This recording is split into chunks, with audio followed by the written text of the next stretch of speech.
interviju ar izlases ģenerālu menedžeru Rudolfu Kalvīti. Rudolf, kāds sajūtas pēc uzvaras pret Vāciju?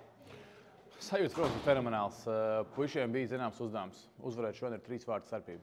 Un tas nav viegli. Tas nav viegls uzdevums. Un varu teikt, ka puišiem arī bija milzīgs spiediens pirms šīs spēles, jo pirmajās 3 spēlēs bijām iezinājos ar 0 gūtu vārtu un 20 ielēs tie vārti.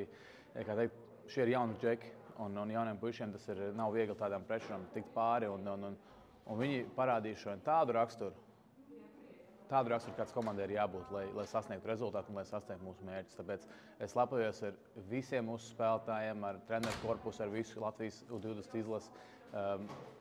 Tas bija fenomenāli un puiši tiešām paveic kaut ko iespaidīgu. Un tas ir tikai sākums.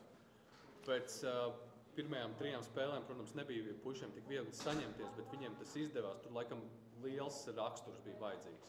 Tieši tā, raksturs bija, tieši tā, tas ir atslēgas vārds raksturs. Un mēs parādījām to, no kā mēs esam, tā teikt, taisīti. Un puiši tiešām šodien atdeva visu. Un kā tāds teiciens hokejā arī ir, hokejā veiksme ir jānopelna. Un mēs ar savu darbu viņu nopelnījām. Lai arī pirmās, kā mēs jau minējām, pirmās 3 spēles nebija tās labākās, bet mēs zinājām jau pirms turnīra, ka galvenā spēle būs pret Vāciju. Un to, ko mēs varējām izdarīt, mēs esam izdarījuši. Un tagad mēs gaidām rītdienu, redzēsim, kā nospēlēs pārējās komandas, bet puiši mūs novāk tādā situācijā, kādā mēs gribējām būt šobrīd ar uzvaru par Vāciju, ar 4 vārtu starpību un ejam tālāk. Minēja, ka tas ir tikai sākums. Jāsagaida rītdienas Vācijas spēle pret Kanādu. Ar kādām cerībām tur augies uz turnīru turpmāk? Ziniet, es teikšu tā, ka mēs esam savu izdarījuši, kas mums bija jāizdara. Šobrīd mēs vairs kontrolēt neko nevaram. Tāpēc rītdien ir jauna diena, rīt mēs paskatīsimies.